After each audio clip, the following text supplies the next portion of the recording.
Voilà, nous poursuivons nos rencontres et, j'allais dire, à tout seigneur, tout honneur, avec ici sur FHP Direct, à Sontexpo, ce mardi 23 mai 2023, nous recevons la directrice générale de l'organisation des soins, la patronne des hôpitaux, du système de santé, Marie Daudet.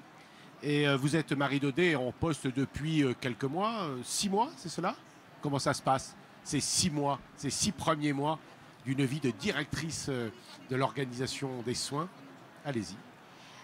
Bonjour, 6 mois, oui, ça fait 7 mois même que je suis arrivée. Les enjeux sont formidables, il y a beaucoup de défis à relever, donc c'est un travail passionnant. Une période de forte organisation pour votre direction? En termes d'organisation interne? Oui, d'abord. Oui, alors moi je suis arrivée, l'idée c'était d'abord de prendre mes dossiers à bras-le-corps, de pouvoir encore une fois faire face à tous les enjeux qu'on a devant nous sur le système de santé et effectivement voir comment la DGOS pouvait s'adapter pour répondre au mieux à ses missions. Donc cette période, c'est cette période qui s'ouvre maintenant, au bout de 7 mois d'arrivée, de pouvoir essayer de travailler avec les agents pour pouvoir, encore une fois, améliorer notre organisation. Nous vous connaissions déjà dans le système de santé, dans l'organisation. Mais plus précisément, quel est votre itinéraire pour que celles et ceux qui nous regardent, qui vous regardent, vous connaissent mieux? Alors moi, je suis un pur produit de ce ministère, puisque j'ai commencé ma carrière au ministère des Affaires sociales, et, à la fois sur des sujets sanitaires et des sujets de protection sociale. C'est des sujets par définition auxquels je suis extrêmement attachée, qui me tiennent beaucoup à cœur.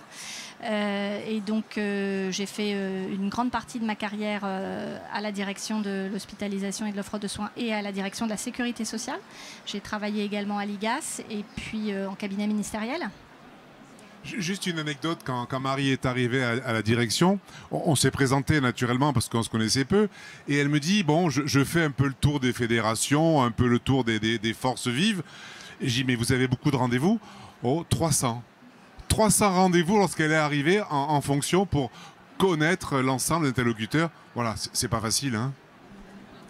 Alors les grands dossiers vos grands dossiers et les dossiers du ministère de la Santé, de votre direction, reprécisez-nous un petit peu les choses. Les grands enjeux pour vous, c'est quoi? Je pense qu'aujourd'hui, on est face à un constat et un diagnostic partagé qui fait qu'on a un système de santé qui est fragilisé, qui a été fragilisé par la crise sanitaire, qui a été aussi d'une certaine manière, qui a pu montrer son importance pendant cette crise sanitaire, puisque ce système, il a résisté, il a été résilient et il a fait face à 3 ans d'épidémie, à 10 vagues de Covid, et ça essentiellement grâce à l'engagement de ses personnels. Mais cette crise, elle a aussi accéléré encore une fois des difficultés qui étaient multifactorielles et qui sont essentiellement dues au fait que la demande s'accroît. On a de plus en plus besoin des besoins de santé et on a une offre qui quand même se rétracte ou en tout cas est en difficulté, notamment à cause d'une crise des ressources humaines. Donc l'un des gros enjeux, c'est de voir comment est-ce qu'on peut sortir de cette crise-là, de cette crise de l'attractivité qui concerne d'ailleurs le secteur public comme le secteur privé, hein, notamment pour les personnels non médicaux. Comment redonner de l'attractivité à nos métiers, ça fait partie d'un des enjeux importants. Là, vous parlez essentiellement des établissements, donc des établissements sanitaires. Mais en fait, on retrouve ces crises d'attractivité un petit peu partout, également dans le médico-social. Nous avons parlé tout à l'heure de SMR, c'est-à-dire les soins de moyen séjour. Pareil, à peu près pareil. Oh oui, il y a 3. La fédération couvre 3 branches, la médecine, la chirurgie obstétrique, le SMR et la psychiatrie. Il y a 3 réformes en cours. Sur le MCO, la réforme des urgences, notre ministre a annoncé que les décrets allaient sortir sur la réforme des urgences. On est impatient parce que cette dotation populationnelle, on en a parlé tout à l'heure avec le SMR, vraiment fige les activités. Et Marie, on aimerait vous entendre sur, bien sûr, les 2 réformes qui nous tiennent à cœur, la réforme du SMR et la réforme de la psychiatrie, et surtout peut-être aujourd'hui rassurer mes adhérents, rassurer nos établissements, parce qu'il y a quand même, on le sent, un front uni qui n'est pas forcément toujours agréable lorsqu'on est au 5e étage du ministère de la Santé, un front uni des fédérations un petit peu contre cette réforme du SMR Et la psychiatrie, peut-être je vais non pas dévoyer ce que vous allez nous annoncer, mais c'est vrai qu'un respect du calendrier tel que vous êtes engagé ferait du bien. Mais voilà, pouvez-nous nous rassurer sur cet SMR qui tend vraiment les relations sur le terrain parce qu'il y a une forte inquiétude? Alors c'est vrai qu'on est engagé depuis plusieurs mois maintenant, voire plusieurs années, dans des réformes de financement du système de santé et notamment sur les établissements qui sont très structurantes et très structurelles pour notre système. Les urgences, Lamine les a citées, la psychiatrie et effectivement les SMR. Donc sur les urgences et la psychiatrie, les réformes se sont mises en place progressivement. Le SMR, ça commence le 1er juillet 2023. Ces réformes, elles ont toutes un objectif commun et un point commun, c'est qu'elles partent des besoins de santé, des besoins des habitants, des besoins des territoires, pour pouvoir rétablir une certaine égalité et équité d'allocation des ressources entre les établissements et entre les régions. Il faut quand même dire qu'on ne fait pas des réformes pour faire des réformes, ça n'amuse personne, ça prend du temps et à la DGOS au 5e étage et ça prend du temps aux acteurs, voilà, et ça fait changer des choses. Donc on fait des réformes parce qu'on souhaite changer les choses. Et notre objectif, il est vraiment celui-là, c'est de pouvoir arriver à mieux répartir l'offre sur le territoire et notamment en psychiatrie et en SMR où il faut le dire, il y avait des disparités territoriales et entre établissements qui étaient extrêmement fortes et qui sont toujours d'ailleurs extrêmement fortes. Donc après, comme toute réforme, ça fait des gagnants et des perdants. Donc forcément, les gagnants sont plutôt contents et les perdants sont inquiets. Donc il faut qu'on arrive effectivement à pouvoir trouver un chemin de passage et une voie de passage pour arriver à mettre en œuvre ces réformes de la façon la plus sereine possible. Donc en quoi elles consistent exactement? C'est vrai qu'on passe d'un système où et les établissements publics et les établissements privés étaient tarifés de façon complètement différente. Du côté public, il y avait zéro incitation à l'activité, c'est des dotations, et donc ça crée et ça fige des situations qui ne sont pas acceptables, et ça ne permet pas le développement d'activités là où il en faudrait. Côté privé, on avait un système de tarification au prix de journée, dont on peut quand même reconnaître qu'il ne reflète pas complètement la variété des prises en charge et la lourdeur des prises en charge. Quand vous tarifez en fait à la journée, quel que soit le passage de la personne, quelle que soit sa pathologie, quelle que soit la façon dont il est soigné et l'endroit où il est soigné, ça a quand même un système qui peut être inflationniste. Donc on se retrouvait avec ces systèmes qui étaient très très différents. Demain, qu'est-ce qu'on veut faire? Alors, qu'est-ce qu'on a fait en psychiatrie et qu'est-ce qu'on veut faire en SMR? Parce que c'est quand même assez proche, même s'il y a des différences. On veut effectivement on met en place des dotations dites populationnelles. Donc, c'est quoi ce mot qui fait peur et qu'est-ce qu'il veut dire? On tient compte, en fonction d'un certain nombre de critères sur les territoires, à la fois des besoins de la population en santé, à la fois par exemple de la précarité et à la fois de l'offre existante. Et à partir de ce constat et de l'élaboration de cette dotation populationnelle, on donne la main aux ARS pour que dans les territoires, ils puissent la répartir de la façon la plus équitable possible. Et à côté, on a d'autres compartiments, des compartiments qui sont liés à l'activité, mais à une vraie tarification à l'activité, pas à un prix de journée, une tarification fondée sur la réalité des soins que vous délivrez. Et puis un compartiment plus dédié à des activités plus spécialisées. Donc qu'est-ce qu'on fait pour rassurer? Puisque encore une fois, ça va entraîner des effets revenus, des effets de redistribution entre établissements et entre régions. D'abord, on essaye de stabiliser. D'abord, on essaye beaucoup de communiquer, d'expliquer. Mes services sont à la tâche toutes les semaines. Ils rencontrent et les ARS. Il y a des contacts avec les fédérations. Moi, j'ai envie de dire quasiment quotidiennement, mais c'est peut-être un peu exagéré. Mais en tout cas, on les voit très régulièrement. Ils sont vraiment dans un souci de transparence et de communication.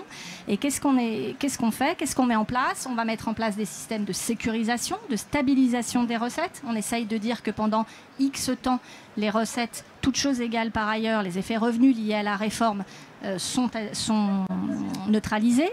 Puis après, on enclenche une transition qui se fait progressivement. On discute aussi des points spécifiques, on rétablit certains équilibres, on discute de la classification. Bref, on essaye de stabiliser les choses et tout ça se fera sur une longue période. Et notamment, quand j'entends qu'il y aura, et notamment chez Lamine, des pertes de chiffre d'affaires de plus de X%, j'ai envie de dire, d'abord, on n'en sait rien parce que ça va dépendre de la façon dont les ARS répartissent cette fameuse dotation populationnelle. Ensuite, ça va dépendre aussi de l'activité et de la façon dont ces établissements vont se recentrer sur leur cœur d'activité et ce qu'ils vont développer. Et puis surtout, il y aura des mécanismes qui permettent de limiter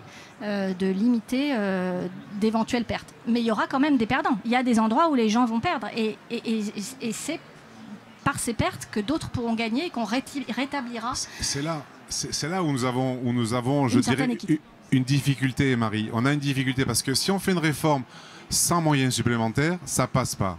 Donc on demande quoi? On demande que ceux qui sont, et ce sont en SMR, ce sont les plus techniques qui sont pénalisés. C'est ceux qui prennent en charge les populations, les pathologies les plus difficiles et les plus techniquement complexes.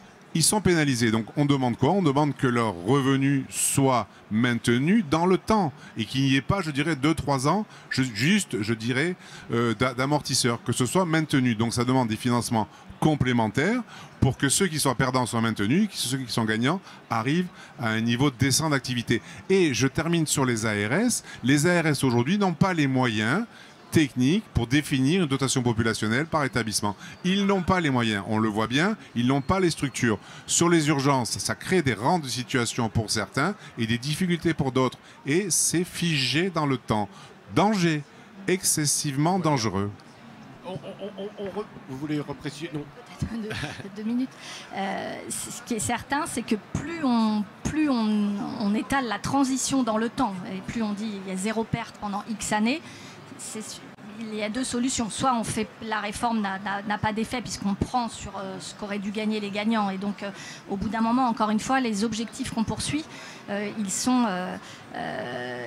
pour nous importants. Donc, il faut que les choses puissent se mettre en place. Et donc, si on veut étirer la transition, en tout cas sur une longue période, il faut effectivement des financements supplémentaires. Mais encore une fois, aujourd'hui, les choses qui sont mises en place, le travail qui est fait, c'est vraiment un travail de réassurance pour arriver à caler au maximum les choses dans le temps pour pouvoir rassurer tout le monde. Et sur les ARS, je l'ai dit, ça a été repris d'ailleurs par un certain nombre de dépêches. Effectivement, je pense qu'avec le nombre de réformes de financement qui ont été mises en place ces dernières années et qui sont en train d'être appréhendées par les acteurs, il faut que les ARS puissent se muscler sur la partie de l'allocation des ressources et de la répartition financière.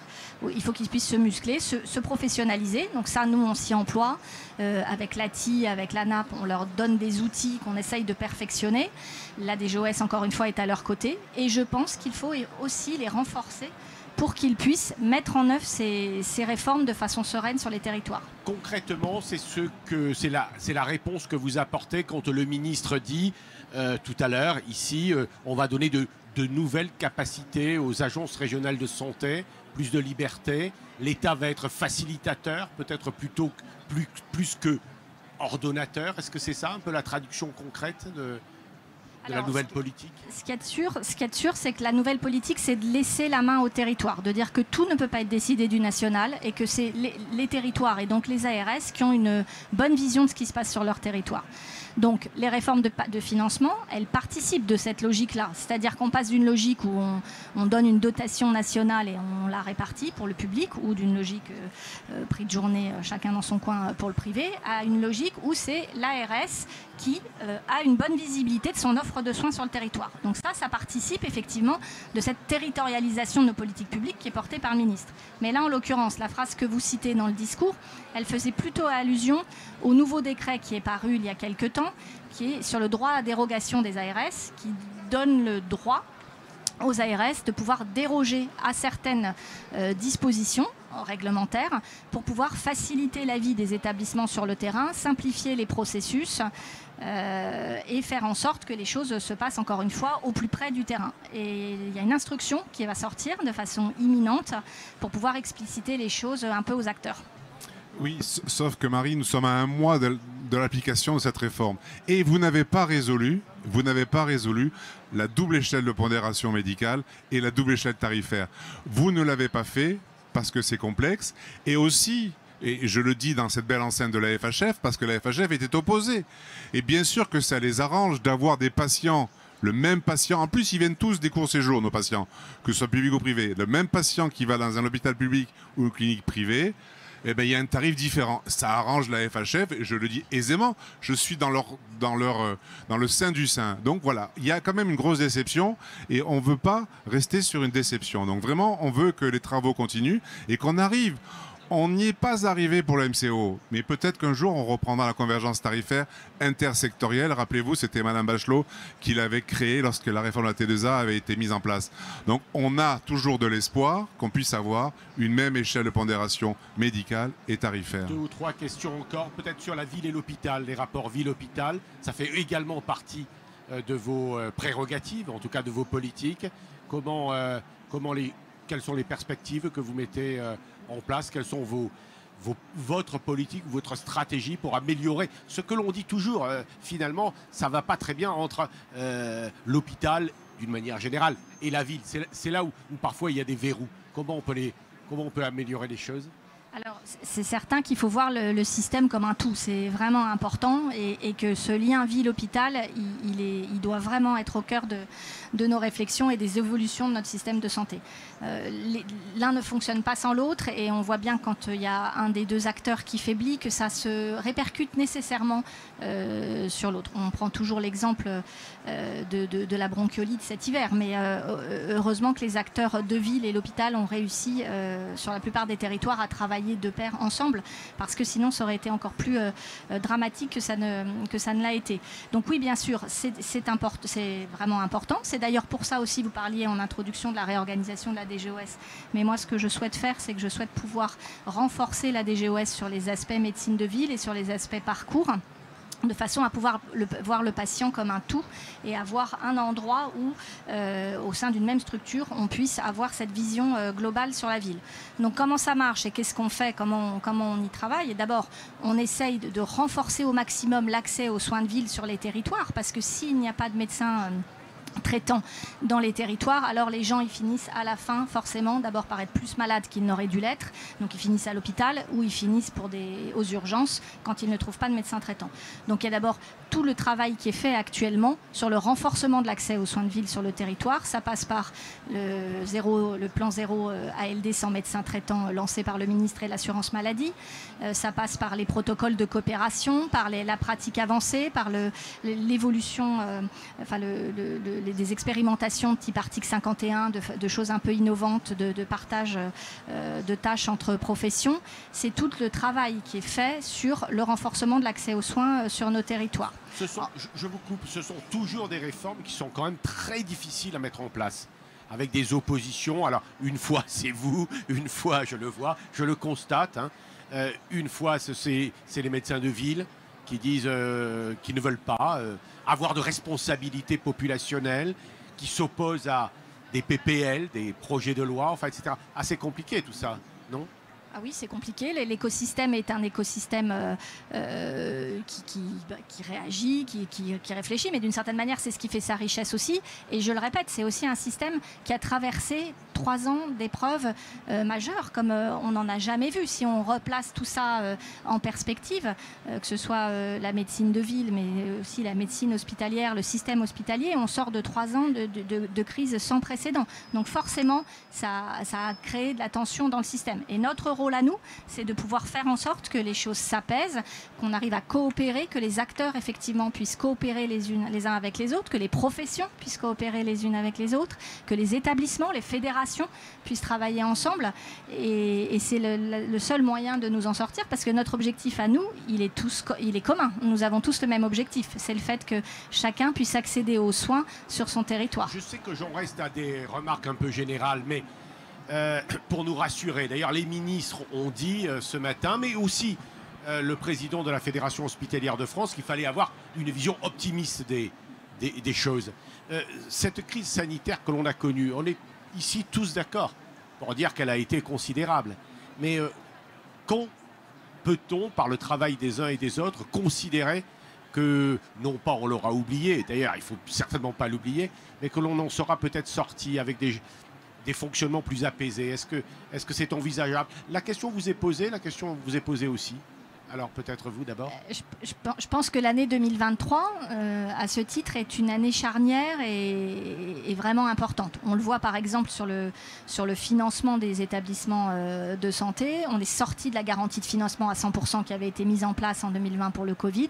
Et on a mis en place un système de sécurisation, mais qui doit permettre aux établissements de faire repartir et de relancer leur activité.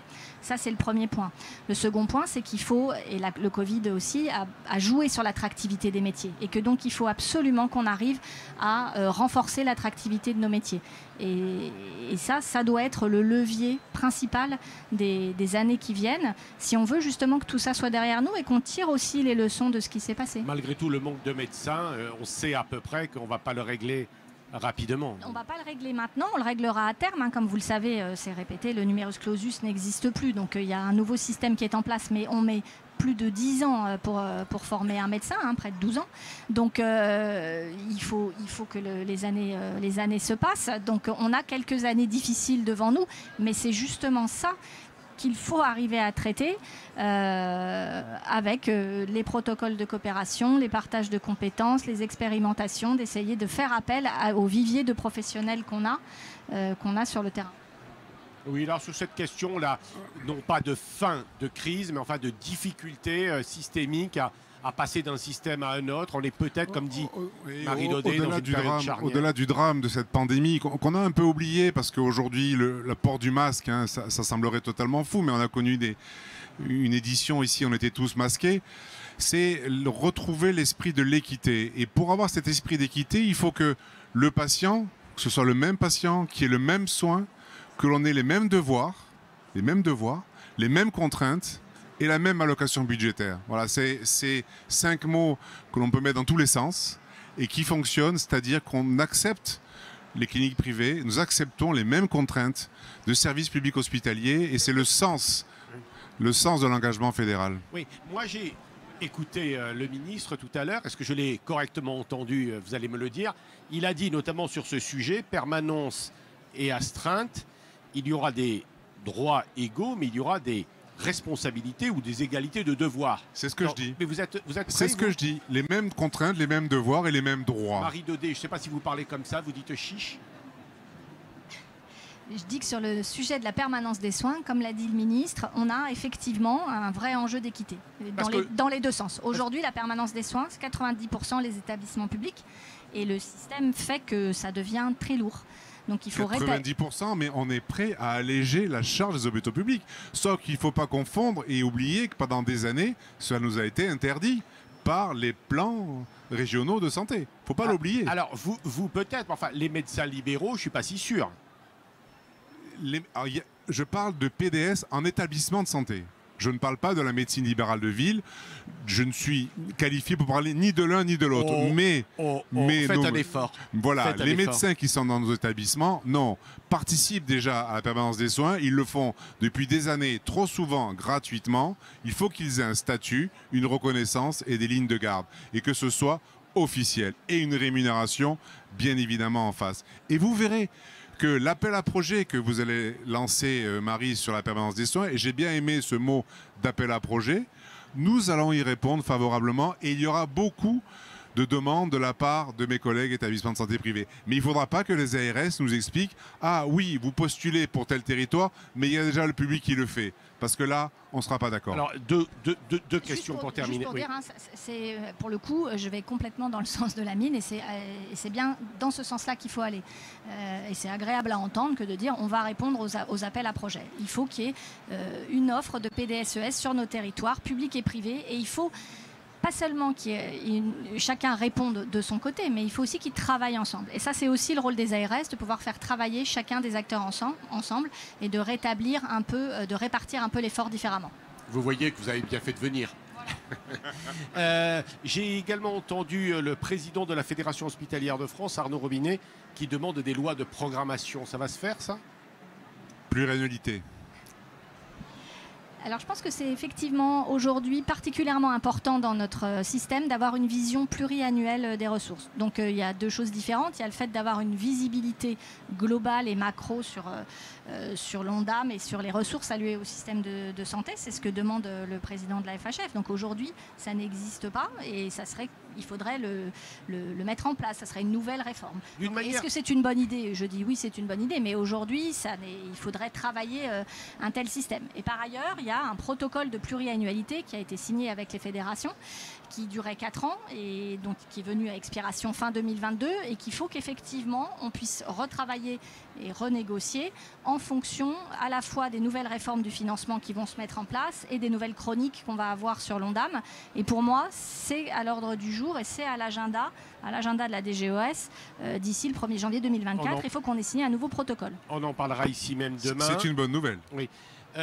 Simplement peut-être pour terminer notre entretien ou quasiment, comment ça va se passer en septembre, octobre, le PLFSS, quelles seront les grandes masses financières auxquelles on peut s'attendre?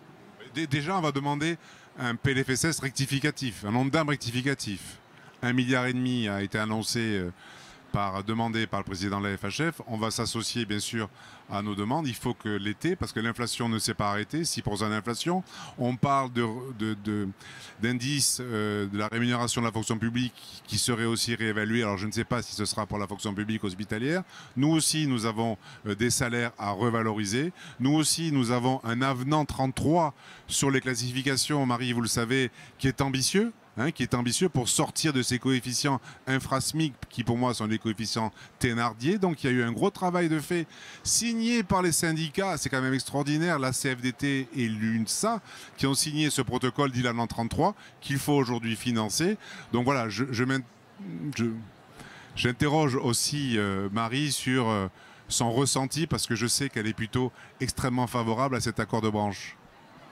Je suis toujours favorable au fait qu'on renforce le droit des salariés et la rémunération des salariés. Donc effectivement, c'est un bel accord qui a été trouvé par la FHP. C'est un bel accord. Voilà ce que je peux dire aujourd'hui là-dessus. Sur la vision qu'on a, la visibilité sur le niveau de l'ONDAM en PLFSS, etc. Non, aujourd'hui, je ne peux pas répondre à cette question. Je n'ai pas les réponses, mais il y a des réformes qui sont mises sur la table et donc il faudra voir comment on peut les financer. Est-ce que vous seriez d'accord, là, vraiment pour terminer, de dire quand même que les questions des urgences, les questions de l'accès aux soins, des soins non programmés, c'est-à-dire quand ça va mal, quand on a un enfant qui a une bronchiolite, quand on a un accident, etc., c'est vraiment ça qui, pour 80%, je ne sais pas, mais qui terrifie en réalité les citoyens français. C'est peut-être ça vraiment qu'il faut régler dans les années à venir? C'est votre sentiment aussi? Ah oui, c'est certain que c'est un des enjeux majeurs. Les urgences, c'est la porte d'entrée du système de soins hospitaliers. Le président de la République a fixé des objectifs de désengorgement des urgences parce que ça préoccupe énormément les Français. Vous savez que le ministre l'a redit tout à l'heure, mais a fixé le fait que le service d'accès aux soins puisse être généralisé sur le territoire d'ici la fin de l'année. Aujourd'hui, il couvre 50% de la population. À la fin de l'année, il faudra qu'il en couvre la quasi-totalité, et ce service d'accès aux soins, qui est une nouveauté, doit permettre de pouvoir répartir les patients entre la ville et l'hôpital et éviter l'engorgement des urgences. Ce n'est pas la seule mesure, mais c'est la mesure phare qui doit permettre d'éviter cet engorgement des urgences. Voilà, on a encore plein de questions à vous poser, mais ce n'est pas possible. Merci Marie d'être venue à FHP Plateau Direct, TV Direct. Merci Madame Daudet.